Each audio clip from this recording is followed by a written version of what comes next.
ನಮಸ್ಕಾರ, ಬಸವ ಟೈಮ್ಸ್ಗೆ ಸ್ವಾಗತ. ಭಾರತ ಕ್ರಿಕೆಟ್ ತಂಡದ ಸ್ಟಾರ್ ಆಲ್ರೌಂಡರ್ ಹಾರ್ದಿಕ್ ಪಾಂಡ್ಯ ಮಹತ್ವದ ನಿರ್ಧಾರವನ್ನ ಕೈಗೊಂಡಿದ್ದಾರೆ. ಕಳೆದ ಹಲವು ವರ್ಷಗಳಿಂದ ಮುಂಬೈನಲ್ಲಿ ವಾಸವಿದ್ದ ಹಾರ್ದಿಕ್ ಇದೀಗ ಅಧಿಕೃತವಾಗಿ ಬೆಂಗಳೂರಿಗೆ ಶಿಫ್ಟ್ ಆಗಿದ್ದಾರೆ.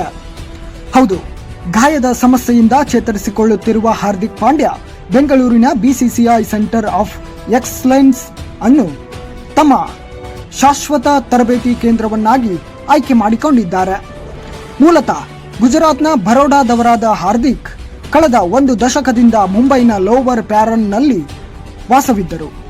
ಆದರೆ ಮುಂಬೈನ ಟ್ರಾಫಿಕ್ ಹಾಗೂ ಪ್ರತಿದಿನದ ದೀರ್ಘ ಪ್ರಯಾಣದಿಂದಾಗಿ ತರಬೇತಿ ಅಡಚಣೆ ಉಂಟಾಗುತ್ತಿದ್ದ ಹಿನ್ನೆಲೆಯಲ್ಲಿ ಅವರು ಬೆಂಗಳೂರಿನ ಹೊರವಲಯದಲ್ಲಿರುವ ಸೆಂಟರ್ ಆಫ್ ಎಕ್ಸಲೆನ್ಸ್ ಸಮೀಪ ಮನೆ ಬಾಡಿಗೆಗೆ ಪಡೆದು ಅಲ್ಲಿಯೇ ನೆಲೆಸಿದ್ದಾರೆ. ಸಾಮಾನ್ಯವಾಗಿ ಬಿಸಿಸಿಐ ಕೇಂದ್ರ ಒಪ್ಪಂದದಲ್ಲಿರುವ ಆಟಗಾರರು ಗಾಯದ ಬಳಿಕ ಪುನಶ್ಚೇತನ ಅಥವಾ ಫಿಟ್ನೆಸ್ ಪರೀಕ್ಷೆಗಾಗಿ ಮಾತ್ರ ಈ ಕೇಂದ್ರಕ್ಕೆ ಬರುತ್ತಾರೆ. ಆದರೆ ಹಾರ್ದಿಕ್ ಪಾಂಡ್ಯ ಅಂತಾರಾಷ್ಟ್ರೀಯ ಪಂದ್ಯಗಳು ಅಥವಾ IPL ಇಲ್ಲದ ಅವಧಿಯಲ್ಲಿ ವರ್ಷ ಪೂರ್ತಿ ಇಲ್ಲಿಯೇ ತರಬೇತಿ ನಡೆಸುತ್ತಾರೆ. ಇತ್ತೀಚೆಗೆ ಸ್ನಾಯು ಸೆಳೆತದ ಗಾಯದಿಂದ ಇಂಗ್ಲೆಂಡ್ ಪ್ರವಾಸದಿಂದ ಹೊರಗುಳಿದಿದ್ದ ಹಾರ್ದಿಕ್ ಮುಂದಿನ 5 ರಿಂದ 6 ವರ್ಷಗಳ ಕಾಲ ಬಿಳಿ ಚೆಂಡಿನ ಕ್ರಿಕೆಟ್ನಲ್ಲಿ ಅತ್ಯುತ್ತಮ ಪ್ರದರ್ಶನ ನೀಡುವ ಗುರಿ ಹೊಂದಿದ್ದಾರೆ.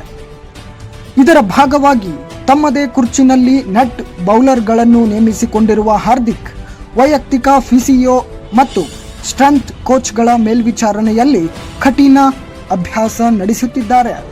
ಫಿಟ್ನೆಸ್ ಪರೀಕ್ಷೆಯಲ್ಲಿ ಯಶಸ್ವಿಯಾದರೆ ಜಿಂಬಾಬ್ವೆ ವಿರುದ್ಧದ T20 ಸರಣಿಗೆ ಹಾರ್ದಿಕ್ ಪಾಂಡ್ಯ ಆಯ್ಕೆಯಾಗುವ ಸಾಧ್ಯತೆ ಇದೆ.